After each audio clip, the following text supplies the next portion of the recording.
बऱ्याच वेळा आपल्या मनावर प्रचंड दडपण येतं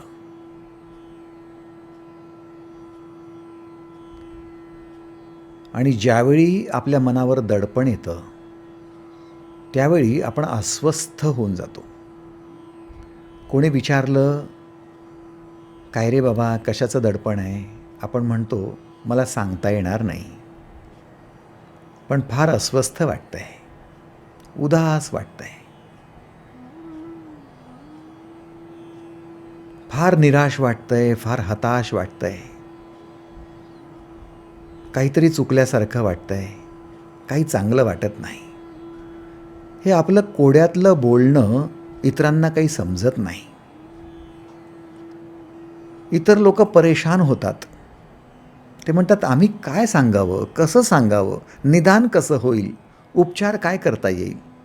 स्पष्ट कळलं पाहिजे ना कशाचं दडपण आहे.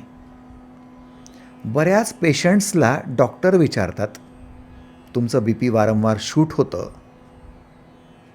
काही दडपण आहे का तुमच्या मनावर?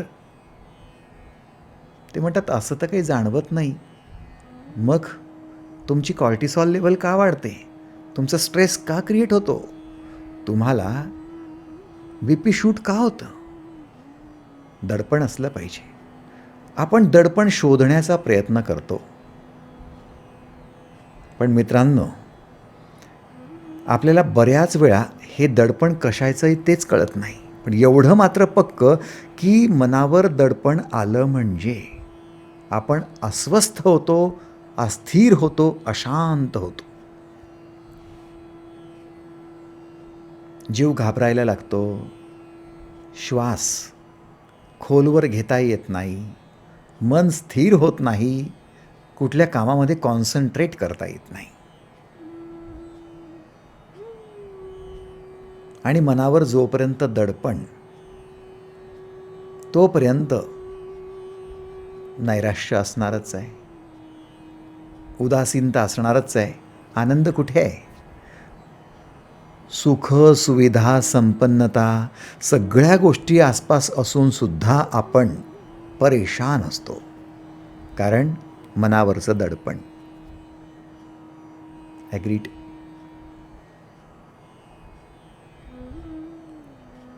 कसं शोधाल काय दडपण आहे ते?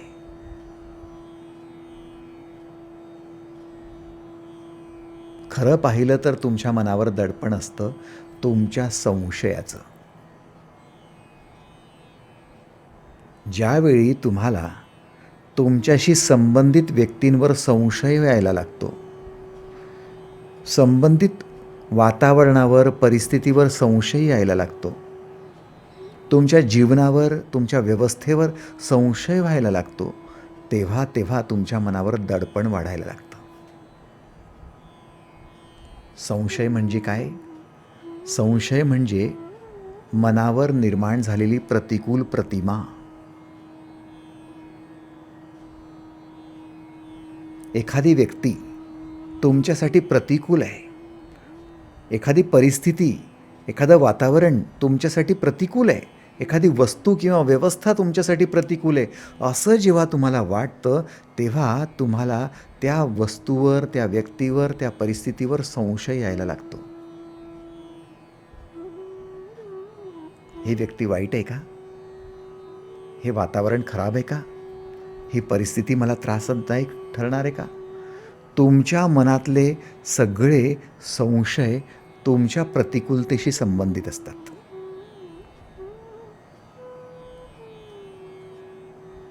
आणि ही प्रतिकूलता प्रत्यक्षात असो किंवा नसो, तुमच्या अंतरंगात, तुमच्या चित्तपटलावर झालेली प्रतिमा असते, छबी असते, इमेज असते.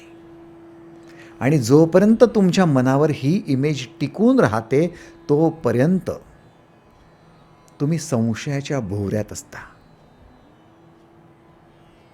तुम्हाला तुमच्या संबंधित व्यक्तीने कितीही समजावून सांगण्याचा प्रयत्न केला, सिद्ध करण्याचा प्रयत्न केला, तरीसुद्धा काही फायदा होत नाही, कारण तुमच्या चित्तपटलावर, तुमच्या मनावर तुम्ही वाईट होईल याची प्रतिमा निर्माण करून घेतलेली असते. प्रतिकूलतेची प्रतिमा, वाईटाची प्रतिमा. आता वाईट होईल, काही चांगलं होणार नाही. नुकसान होईल, खराब होईल, पुढचे दिवस फार खराब आहेत. या शंका कुशंका कशातून निर्माण होतात? तुमच्या प्रतिकूलतेच्या प्रतिमेतून, तुमच्या संशयातून. जोडीदाराप्रती संशय, मुलांप्रती संशय, शेजाऱ्यांप्रती संशय, सहकाऱ्यांप्रती संशय, मित्र मंडळींप्रती संशय, नोकरी, व्यवसाय, व्यवस्था, समाज यांच्याप्रती संशय.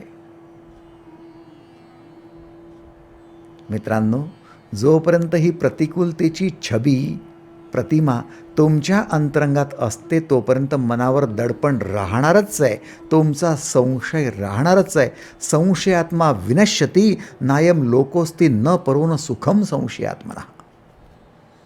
ज्या व्यक्तीला संशय होतो त्या व्यक्तीला सुख आणि शांती मिळूच शकत नाही. इम्पॉसिबल.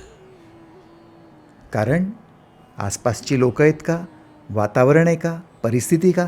नाही, त्याच्या मनावर निर्माण झालेली प्रतिकूलतेची प्रतिमा आहे. आणि जशी त्याची प्रतिमा तसाच त्याचा दृष्टिकोन. प्रतिकूलतेची प्रतिमा अंतरंगात निर्माण झाल्यामुळे बाह्य जगात कितीही अनुकूलता निर्माण करण्याचा प्रयत्न केला तरीही लाभदायी सिद्ध होत नाही, कारण प्रतिमा अंतरंगात असते.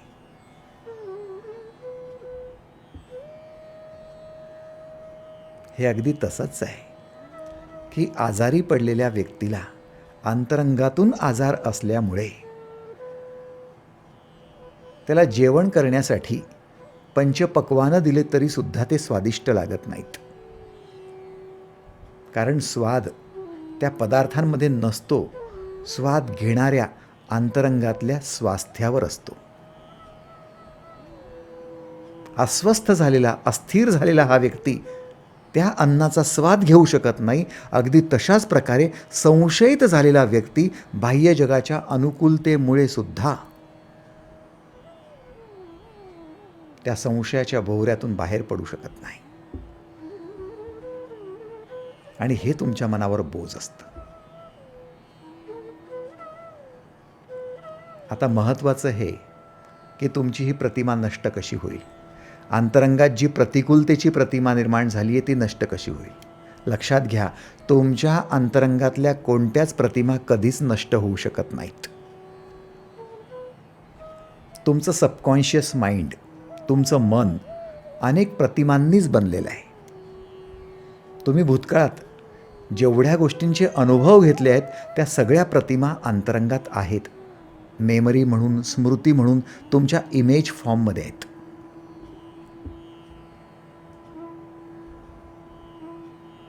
तुम्ही दिल्लीला जाऊन आलात, अमेरिकेला जाऊन आलात, तुम्ही कुठेही जाऊन आलात, पण त्याच्या सगळ्या प्रतिमा तुमच्या अंतरंगात आहे. आजही तुम्ही दिल्ली शब्दाचं उच्चारण करा. तुम्ही जिथे कुठे जाऊन आलात त्याचं उच्चारण फक्त करा आणि तुमच्यासमोर त्या शहरातल्या सगळ्या गोष्टी ज्या ज्या तुम्ही अनुभवलेल्या आहेत, पाहिलेल्या आहेत, त्याच्या इमेजेस प्रकट व्हायला लागतील. ॲग्रीड? याचा अर्थ तुमच्या अंतरंगात सगळ्या गोष्टींच्या इमेजेस आहेत. ज्या गोष्टी तुमच्यासोबत घडल्या आहेत, जे तुमचे अनुभव आहेत, त्या सगळ्या.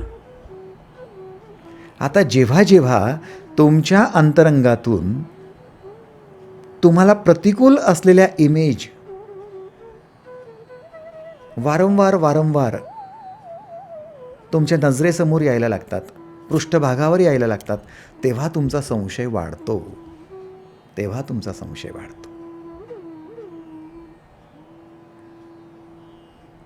एक विचार काय तुम्ही दिल्लीचा केला आणि दिल्लीच्या सगळ्या प्रतिमा तुमच्या डोळ्यासमोर येतात.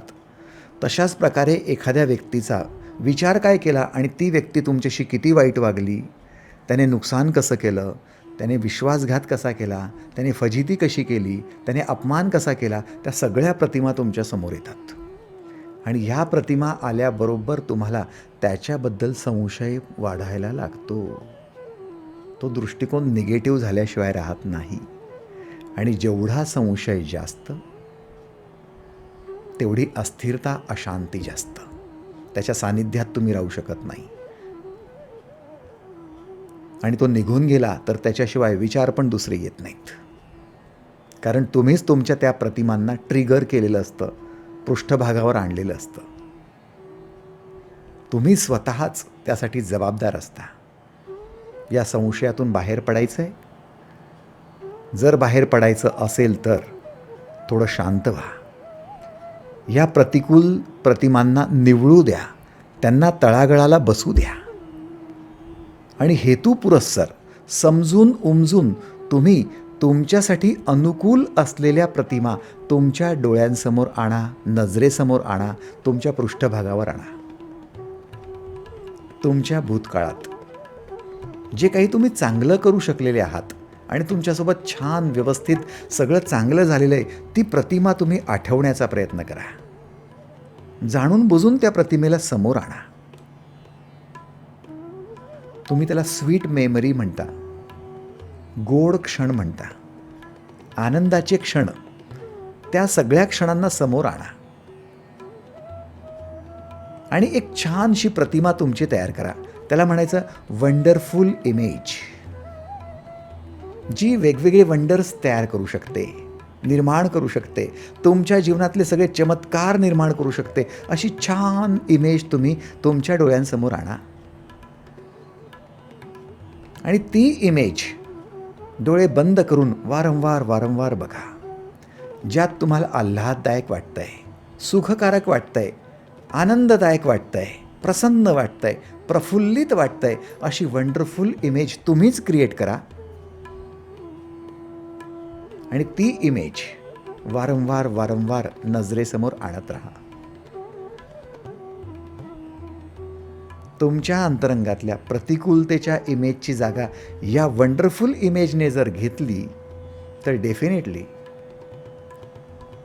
त्या इमेजनुसार तुम्ही दृष्टिकोन बनवता आणि त्या दृष्टिकोनातून तुम्ही सगळ्यांकडे पाहायला लागता. तो पॉझिटिव्ह ॲटिट्यूड असतो, सकारात्मक दृष्टिकोन असतो, कारण तुमची इमेज वंडरफुल इमेज असते. जोपर्यंत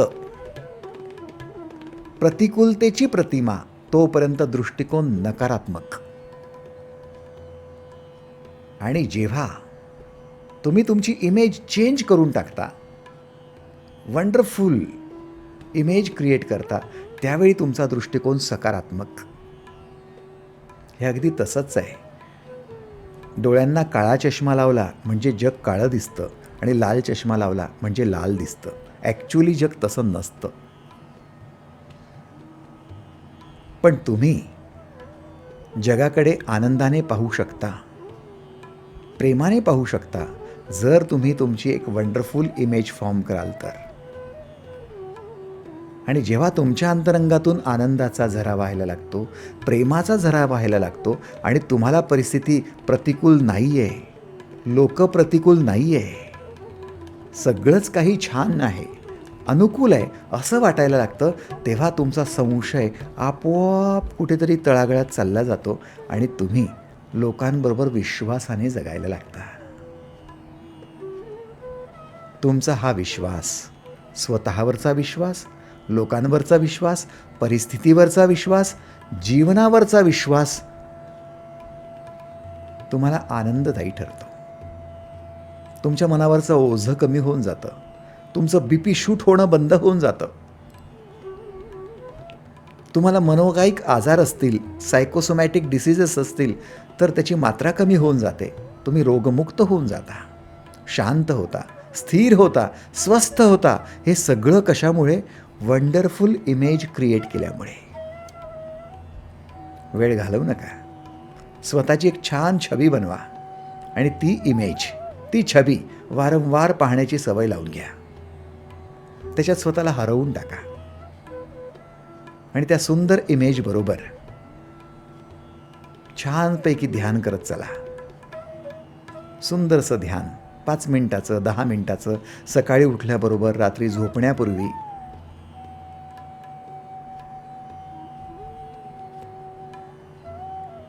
तुमचा कायापालट होऊन जाईल. धन्यवाद.